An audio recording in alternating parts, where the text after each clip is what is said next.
Transcription 75 start. First of all, I would like to say that I have been an admirer of the Indian Railways for its critical support to the life and living of the people in the country. Secondly, it has had an impressive record on several counts in recent years. Railways carry as freight items like processed minerals, food grains, etc. It has manufacturing as well as repair and maintenance units. It has also very good organizations like the Rights and the IRCON, which have done extremely well in terms of operating results. In this connection, let me compliment the Honorable Minister for his very bold confession on the day he took charge that he was taking charge of the railways in a very good condition. Mr. Vice Chairman, we know that the Honorable Railway Minister was a very eminent trade union leader. Particularly, he was a union leader in the railway industry itself.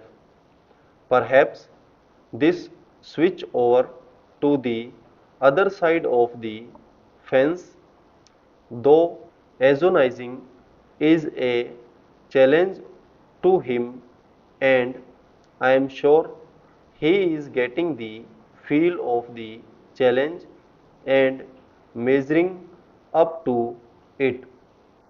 The performance of the railways during the 7th 5-year plan has been really impressive.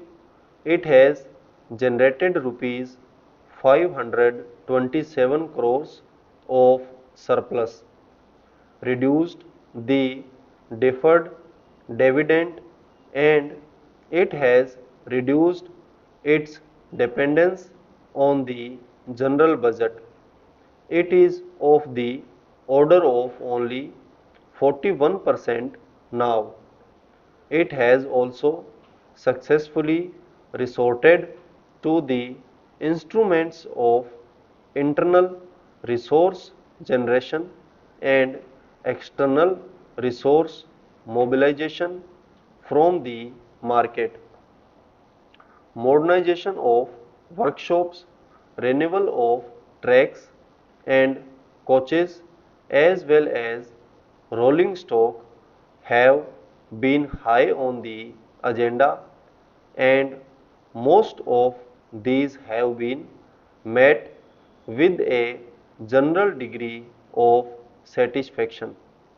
Computerization of passenger services has been a very welcome thing, and a large part of the general public is enjoying its fruits. I do realize the problem of resources and the other kinds of things which the Honorable Minister had raised, for example, how it is going to affect the job prospects, etc. But sir, the fact remains that the railways have to earn the confidence and the support of the commercial clients. The commercial clients depend primarily on the quality of freight service offered by the railways. As far as the freight service is concerned, railways have a commercial problem. They are competing with the truck industry. The railway freight service is mainly dependent on the quality of service provided by the railways, the cost and the time involved in that context.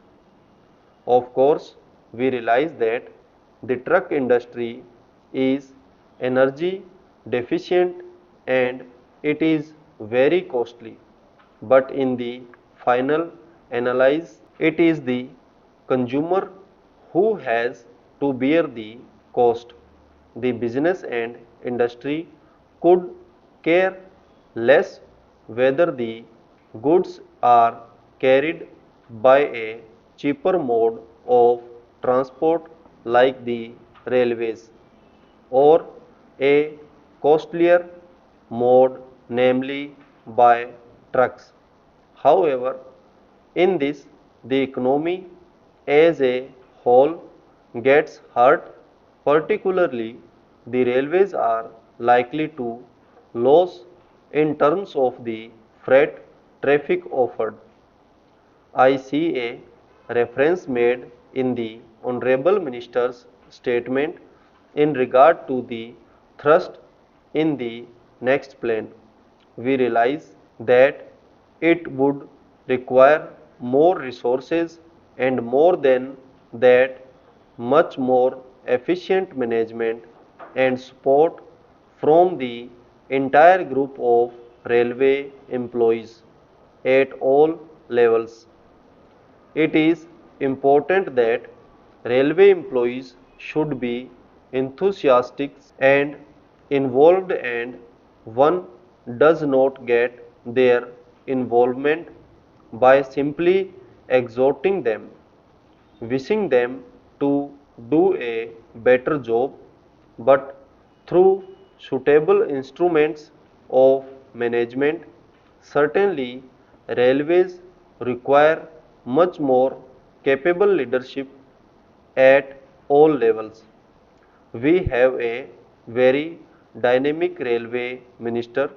I have respect for individual members of the senior railway staff. Some of them are my friends and some of them I know at a personal level.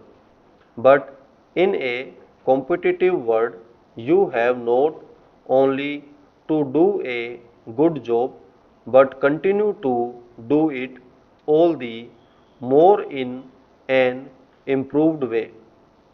Now, there are three aspects in the railway development program. As a passenger, we are interested in the new railway lines.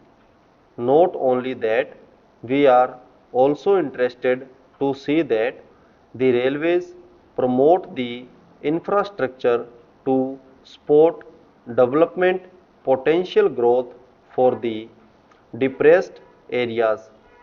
Laying of the new lines in is very critical, but more than that, productivity of the current assets of the railways is also one of the critical determinants of the final efficiency of the railway system.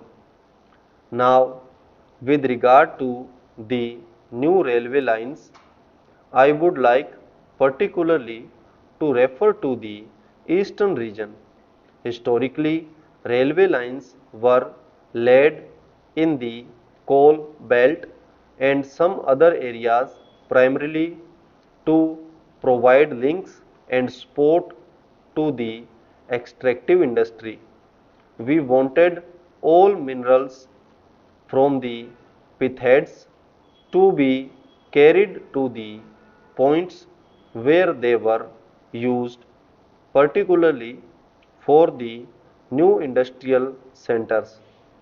Coal, iron, or iron and steel remain even today one of the dominant segments of freight carriage, so the density of railway lines in these two regions, particularly Bihar and West Bengal, has a historical origin. But if you look at the post-independent India, the per capita increase of railway track in that region has not been improved. Stop.